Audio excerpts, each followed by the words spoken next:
Hello drama lovers, ఈరోజు మనం dream to you అనే డ్రామాని ఎక్స్ప్లెయిన్ చేసుకుందాం. స్కూల్లో లవ్ చేసుకున్న ఇద్దరు 15 ఇయర్స్ తర్వాత మళ్ళీ కలుసుకున్నారా? మరి వీళ్ళ లవ్ సక్సెస్ అయిందా లేదా? ఇవన్నీ తెలుసుకోవాలంటే మన వీడియోని ఎండింగ్ వరకు చూడాల్సిందే. ఇంకా లేట్ చేయకుండా లెట్స్ గెట్ స్టార్టెడ్.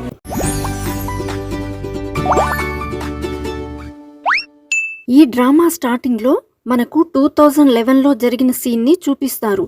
అక్కడ ఫిమేల్ లీడ్ జియు మరియు మేల్ లీడ్ సుబిన్ ఇద్దరు కలిసి కూర్చొని ఉంటారు. అక్కడ సుబిన్ చదువుకుంటూ ఉంటే జియు మాత్రం స్కూల్ ఎప్పుడైపోతుందా అని ఎదురు చూస్తూ ఉంటుంది. త్వరగా స్కూల్ అయిపోతే ఇంటికి వెళ్ళొచ్చని చూస్తూ ఉంటుంది. ఈ సమయంలో వీళ్ళిద్దరికీ ఒకే ఒక కల ఉండేది. అది ఏంటంటే వీళ్ళిద్దరూ ఒక ప్రముఖ మూవీ డైరెక్టర్స్ కావాలని అనుకుంటారు. కానీ ప్రజెంట్లో వీళ్ళ కల నెరవేరిందా లేదా అనేది తెలుసుకోవడానికి కథ మనల్ని 2025కి తీసుకెళ్తుంది. అక్కడ సుబిన్ ఒక అవార్డు నైట్ కోసం యూరప్ చేరుకుంటాడు. తను రెడీ అయి ఈ ఈవెంట్కి వెళ్ళగానే మీడియా అంతా అతన్ని చుట్టుముడుతుంది మరియు అందరూ అతని ఫోటోలు తీసుకుంటూ ఉంటారు. ఇది చూసి మనకు అర్థమవుతుంది సుబిన్ కల నెరవేరిందని, అంటే తను ఒక మూవీ డైరెక్టర్ అయ్యాడని. అతని మొదటి సినిమా వాండరింగ్ చాలా హిట్ అవుతుంది మరియు ప్రజలు దాన్ని బాగా లైక్ చేస్తారు. ఈ అవార్డు నైట్లో సుబిన్కు బెస్ట్ ఫిలిం అవార్డు కూడా వస్తుంది. అందరూ అతన్ని చీర్ చేస్తారు. తర్వాత సుబిన్ స్టేజ్ పైకి వెళ్ళి అవార్డు తీసుకుని స్పీచ్ ఇస్తూ, ఇది ఈరోజు నా 2వ అవార్డు, అందుకే అందరికీ థ్యాంక్స్ చెప్పాలనుకుంటున్నాను అని అంటాడు. తర్వాత సుబిన్ కొరియన్ భాషలో, ఈ అవార్డు నాకు ఆ అమ్మాయి వల్ల వచ్చింది.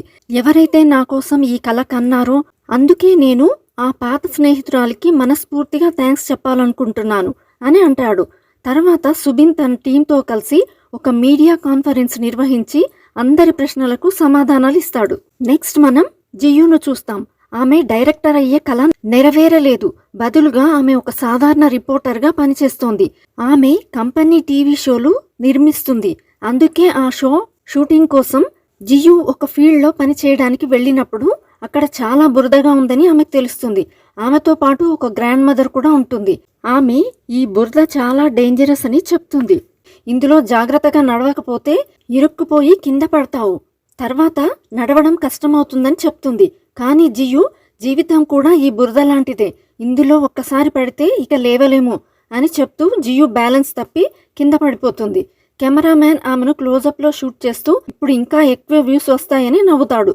అప్పుడు జియు, 8 ఇయర్స్గా నేను రిపోర్టింగ్ మాత్రమే చేస్తున్నాను, ఇప్పుడు విసిగిపోయాను అని అంటుంది. నెక్స్ట్ మనం నైట్ సీన్ చూస్తాం.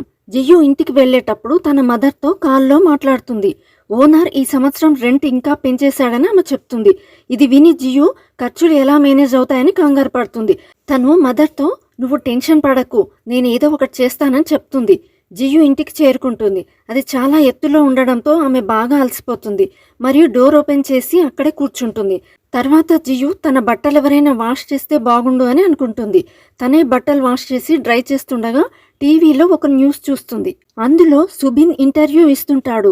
మొదట జియు పట్టించుకోదు, కానీ డైరెక్టర్ కొరియాకు చెందినవాడని విని చూడ్డానికి వెళ్తుంది. అదే సమయంలో సుబిన్ను ఎవరో ఒక క్వశ్చన్ అడుగుతారు. స్టేజ్ పై మీరు ప్రస్తావించిన ఆ అమ్మాయి ఎవరు అని.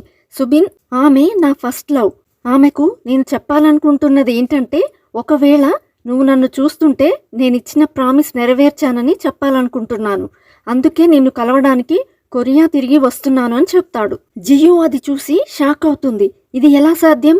అంటే అతను ఇంత పెద్ద డైరెక్టర్ ఎలా అయ్యాడు?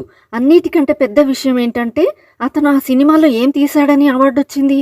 తను నా స్టూడెంట్ కదా అని ఆలోచిస్తుంది. వెంటనే నెట్లో సుబిన్ గురించి డీటెయిల్స్ సెర్చ్ చేస్తుంది.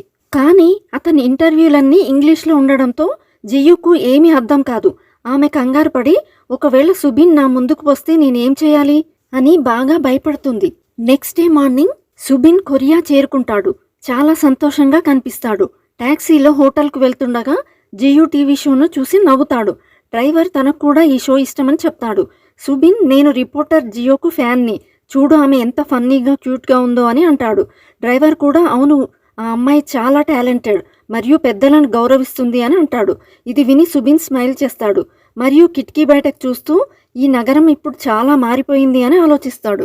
నెక్స్ట్ జియు కంపెనీలో కొత్త స్టోరీ గురించి ప్రొడ్యూసర్తో వాదిస్తూ ఉంటుంది. అదే సమయానికి కంపెనీ బాస్ సుబిన్ను అక్కడికి తీసుకొస్తారు. అతన్ని చూసి ఎంప్లాయీస్ అందరూ షాక్ అవుతారు. ఎందుకంటే అందరూ అతనికి ఫ్యాన్స్. సుబిన్ నిజంగా ఎంత హ్యాండ్సమ్గా ఉన్నాడో అని పొగుడతారు. ప్రొడ్యూసర్ ఎక్కడున్నాడని బాస్ అడగ్గా ఒక అమ్మాయి క్యాబిన్ వైపు చూపిస్తుంది. అక్కడ ప్రొడ్యూసర్ జియు గొడవ పడుతూ ఉంటారు. సుబిన్ ఆమెను చూసి నవ్వుతూ ఈమె నేటికి మారలేదని అనుకుంటాడు. ప్రొడ్యూసర్ బయటకు చూడగానే సైలెంట్ అయిపోతాడు మరియు జియును కూడా శాంతించమని చెప్తాడు. కానీ జియు సుబిన్ని చూడగానే షాక్కు గురవుతుంది. భయంతో టేబుల్ కింద దాక్కొని ఇతను ఇక్కడేం చేస్తున్నాడని అనుకుంటుంది. ప్రొడ్యూసర్ నువ్వు ఏం చేస్తున్నావని అడగ్గా బాస్ పిలవడంతో వెళ్ళిపోతాడు. సుబిన్ కూడా వెళ్ళిపోయాడని జియు అనుకుంటుంది. కానీ సుబిన్ టేబుల్ కిందకు వంగి జియుకు హలో చెప్పగానే ఆమె ఇంకా భయపడుతుంది. ఎందుకంటే ఆమె సుబిన్ను కలవాలనుకోవట్లేదు. ఆ కంగారులో తలకు దెబ్బ తగిలించుకుంటుంది. ఇప్పుడు స్టోరీ 2011కి వెళ్తుంది. అంటే వీళ్ళిద్దరి స్కూల్ టైంకి వెళ్తుంది. జియు క్లాస్ విండో నుండి కింద ఉన్న పిల్లల వీడియో తీస్తూ ఉండగా ఒక కార్ వచ్చి ఆగుతుంది. అందులో నుండి సుబిన్ బయటకు వస్తాడు. జియు అతన్ని జూమ్ చేసి చూస్తూ వావ్ ఇతను ఎంత హ్యాండ్సమ్గా ఉన్నాడని అనుకుంటుంది. సుబిన్ ఆమెను చూసి హలో చెప్పడంతో జియు మళ్ళీ వెనక్కి తగ్గి తలకు దెబ్బ తగిలించుకుంటుంది. నెక్స్ట్ అసెంబ్లీ సీన్ చూపిస్తారు. అక్కడ బాగా ఎండ ఉంటుంది. ప్రిన్సిపాల్ తన ప్రసంగం ఇస్తుంటాడు. ఎండ నుండి తప్పించుకోవడానికి జియు స్పృహ తప్పినట్టు యాక్టింగ్ చేస్తుంది. కానీ సుబిన్ భయపడి ఆమెను మోసుకుంటూ మెడికల్ రూమ్కి తీసుకెళ్తాడు. నర్స్ బయటకు వెళ్ళగానే జియు కళ్ళు తెరుస్తుంది. సుబిన్కు ఆమె యాక్టింగ్ చేస్తుందని అర్థమవుతుంది. ఎండలో ఉండలేక ఇలా చేశానని జియు చెప్తుంది. నేను నీకోసం నిజంగానే భయపడ్డానని సుబిన్ అంటాడు. జియు నువ్వెవరు, కొత్త స్టూడెంట్వా అని అడుగుతుంది. సుబిన్ మా నాన్నకు ఇక్కడి హాస్పిటల్కు ట్రాన్స్ఫర్ అవ్వడంతో ఇక్కడికి వచ్చామని చెప్తాడు. జియు సరే నేను క్లాస్ బంక్ కొడుతున్నానని వెళ్ళగా సుబిన్ కూడా ఆమె వెంటే వెళ్తాడు. ఇద్దరూ గ్రౌండ్ దగ్గర కూర్చొని ఐస్ క్రీమ్ తింటూ మాట్లాడుకుంటారు. నీ కల ఏంటి అని జియు అడగ్గా నేను ఎప్పుడూ ఆలోచించలేదు. బహుశా మా నాన్న తాతలాగా డాక్టర్ అవుతానేమో అని సుబిన్ అంటాడు. జియు తన కల గురించి చెప్తూ నాకు ఫిల్మ్ డైరెక్టర్ అయ్యి చాలా డబ్బులు సంపాదించాలని ఉంది అని అంటుంది. అప్పుడు సుబిన్ అందుకే అందరి వీడియోలు తీస్తుంటావా, నన్ను కూడా అందుకే తీసావా అని అడుగుతాడు. జియు స్మైల్ చేస్తుంది. స్కూల్ తర్వాత సుబిన్ తన డాడీని కలవడానికి హాస్పిటల్కు వెళ్ళగా జియు టెర్రస్ పైకి వెళ్లడం చూస్తాడు. జియు సన్సెట్ షూట్ చేయడానికి వచ్చి కెమెరా సెట్ చేసి కూర్చుంటుంది. అలానే నిద్రపోతుంది. జియు నిద్రపోవడం చూసి సుబిన్ ఆమెను డిస్టర్బ్ చేయకుండా ఆమె నిద్ర లేచే వరకు వెయిట్ చేస్తాడు. తను కూడా అక్కడే నిద్రపోతాడు. నైట్ జియు మేల్కొని పక్కన సుబిన్ని చూసి భయపడి అరుస్తుంది. సుబిన్ లేవగానే నువ్వు ఇక్కడేం చేస్తున్నావని జియు అడుగుతుంది. మా నాన్నను కలవడానికి వచ్చి నిన్ను చూసి పలకరిద్దామని వచ్చాను అని అంటాడు. జియు రిలాక్స్ అయ్యి సన్సెట్ వీడియో తీయడానికి వచ్చానని చెప్తుంది. గార్డ్స్ రౌండ్స్కు వచ్చే టైం అయిందని గ్రహించి జియు రహస్యంగా బయటకు వెళ్దామని చెప్తుంది. ఇద్దరూ గార్డ్స్ నుండి తప్పించుకొని వెళ్తుండగా గార్డ్ చూసేస్తాడు. జియు సుబిన్ చేయి పట్టుకుని పరిగెడుతుంది. ఇద్దరూ నవ్వుతూ ఎంజాయ్ చేస్తుంటారు. కానీ జియు రబ్బర్ బ్యాండ్ కింద పడిపోతుంది. దాన్ని సుబిన్ గమనిస్తాడు. ఇద్దరూ ముందుకు వెళ్లి ఆగుతారు. జియు ఇప్పటి నుండి నువ్వు నా పార్ట్నర్ అని చెప్పడంతో సుబిన్ చాలా సంతోషిస్తాడు. నెక్స్ట్ డే మార్నింగ్ సుబిన్ స్కూల్కి వెళ్తుండగా దారిలో జియును చూసి కార్ ఆపేస్తాడు. వాళ్ళమ్మ ఎందుకు ఆగావని అడుగుతుంది. ముఖ్యమైన పని ఉంది, మీరు వెళ్ళండి అని చెప్తాడు. వాళ్ళ అమ్మ ఓకే అని వెళ్ళిపోతుంది. జియు ఒక ముసలావిడ వీడియో తీస్తుండడం చూసి సుబిన్ హెల్ప్ చేయడానికి వెళ్తాడు. వీడియో బాగా రావడానికి అవ్వ ముఖంపై నీడ పడేలా చేయమని చెప్తుంది. జియు ఆ పనిని అతనికి ఇస్తుంది. సుబిన్ ఆకుల నీడ వచ్చేలాగా చేస్తాడు. అంతలో ఒక తాగుబోతు అక్కడికి వచ్చి మీ గోల వల్ల నా నిద్ర పాడైందని గొడవపడి అవ్వను నెట్టేస్తాడు. జియు కోపంతో నీ ప్రవర్తన కెమెరాలో రికార్డ్ చేశాను, పోలీసులకు చెప్తానని అంటుంది. అతను కెమెరా లాక్కొని విసిరేస్తాడు. సుబిన్ దాన్ని పట్టుకుంటాడు. ఆ తాగుబోతు సుబిన్ను దారుణంగా కొడతాడు. ఇంతలో ఆ అవ్వ పోలీసులను పిలవడంతో ఆ వ్యక్తిని పోలీసులు తీసుకుని వెళ్తారు. సుబిన్కు దెబ్బలు తగలడంతో జియు మందు రాస్తుంది. జియు తనపై చూపిస్తున్న శ్రద్ధకు సుబిన్ సంతోషిస్తాడు. జియు ఇన్ని దెబ్బలు తిన్నా ఒక్క మాట కూడా అనలేదు, చాలా స్ట్రాంగ్ అని అంటుంది. సుబిన్ ఆమెనే చూస్తూ ఉంటాడు. సుబిన్ ఇప్పటి నుండి నిన్ను ఇష్టపడతాను, నీ కల నెరవేర్చడంలో తోడుగా ఉంటాను అని అంటాడు.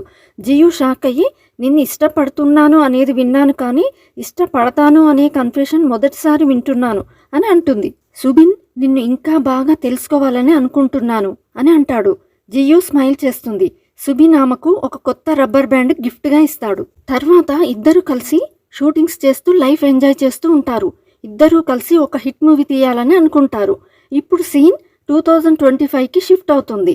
జియు సుబిన్ను ఒక ఖాళీ రూమ్లోకి తీసుకెళ్లి డోర్ వేస్తుంది. బయట వాళ్ళు డోర్ తీయడానికి ప్రయత్నించగా సుబిన్ హెల్ప్ చేస్తాడు.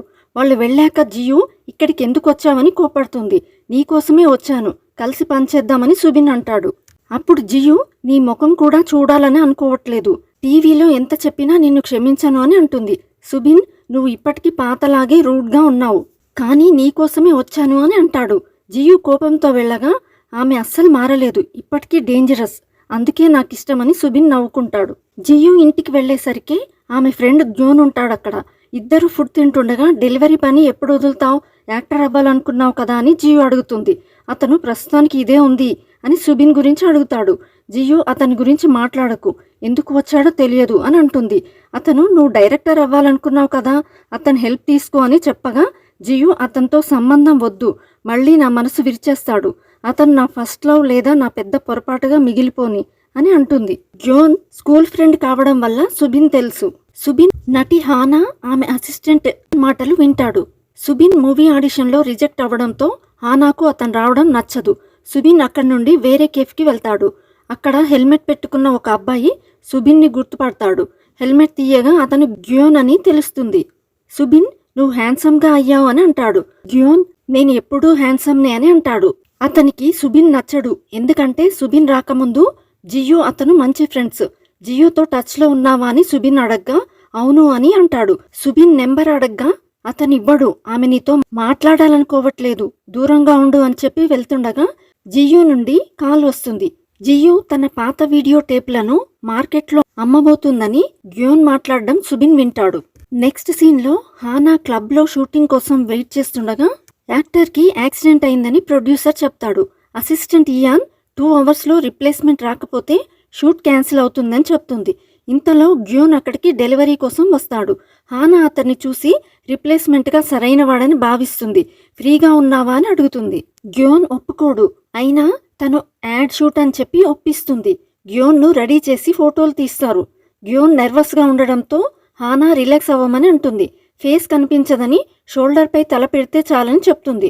షూట్ ముగిశాక హానాతో ఉన్న ఫోటోను గ్యోన్కు జ్ఞాపకంగా ఇస్తారు. గ్యోన్ దాన్ని చూసి సంతోషిస్తాడు. నెక్స్ట్ సుబిన్ ఆన్లైన్ మార్కెట్లో టేపుల కోసం సెర్చ్ చేసి జియు స్టాంప్ ఉన్న టేపులను చూసి ఆర్డర్ చేస్తాడు. జియు ఆ స్టాంపులు తీసేయాలని చూస్తుండగా సుబిన్ నుండి మెసేజ్ వస్తుంది. ఎక్కువ టేపులు కొంటేనే ఇస్తానని జియు అనగా కలిసి ఇవ్వాలని సుబిన్ అంటాడు. జియు వింతగా భావించినా ఒప్పుకుంటుంది. జియు లొకేషన్కి వెళ్ళగా అక్కడ సుబిన్ కనిపిస్తాడు. తప్పించుకుందామని చూస్తుండగా నేనే ఆ టేపులు కొన్నాను అని సుబిన్ చెప్తాడు. జియు షాక్ అవుతుంది. ఇద్దరూ కేఫ్లో కూర్చుంటారు. జియు రేట్ పెంచుతుంది. సుబిన్ 10 టైమ్స్ ఎక్కువ ఇస్తాను, ఇవి మన పాత జ్ఞాపకాలు, కలిసి చూద్దామని అంటాడు. జియు కుదరదని అంటుంది. నీ క్యాప్షన్ చదివానని సుబిన్ అంటాడు. జియు ఏడుస్తూ రాసిన క్యాప్షన్ గుర్తు చేసుకుంటుంది. డబ్బులు ఇచ్చి టేపులు తీసుకో అని జియు అంటుంది. సుబిన్ ఒక స్టోరీ పేపర్లు చూపిస్తాడు. అది వాళ్ళిద్దరూ కలిసి రాసిన గ్యోంగ్సంగ్ లవ్ స్టోరీ. దీని ఎండింగ్ నువ్వే పూర్తి చేయాలని సుబిన్ అంటాడు. జియు కోపంతో ఈ కథ ఎప్పటికీ పూర్తవ్వదు అని అంటుంది. కాఫీ పేపర్లపై పడేసి వెళ్ళిపోతుంది. వర్షం పడడంతో సుబిన్ గొడుగు తెస్తాడు. జియు ఏడుస్తూ నాకు వర్షం నచ్చదని తెలిసి కూడా నీ ఇంటి ముందు 15 డేస్ వర్షంలో వేచి చూశాను, నువ్వు బయటకు వస్తే చూడలేనని భయపడ్డాను అని అంటుంది. గతంలో వాళ్ళ బ్రేకప్ సీన్ని చూపిస్తారు. జియు నువ్వు చేసిన దానికి క్షమించను అని చెప్పి వెళ్ళిపోతుంది. సుబిన్ వర్షంలో ఉండిపోతాడు. ఇక్కడితో ఈ పార్ట్ ఎండ్ అవుతుంది. నెక్స్ట్ ఏం జరిగిందో తెలుసుకోవాలంటే నెక్స్ట్ పార్ట్ అని కమెంట్ చేయండి. ఈ వీడియో మీకు నచ్చినట్లయితే లైక్ అండ్ షేర్ చేసి, ఇంకా మీరు ఏ మూవీ అండ్ వెబ్ సిరీస్ వినాలి అని అనుకుంటున్నారో కమెంట్ చేయండి. ఇలాంటి మరిన్ని వీడియోస్ కోసం మన ఛానల్ని సబ్స్క్రైబ్ చేయడం మర్చిపోకండి. Thanks for watching. See you all in the next video. Bye.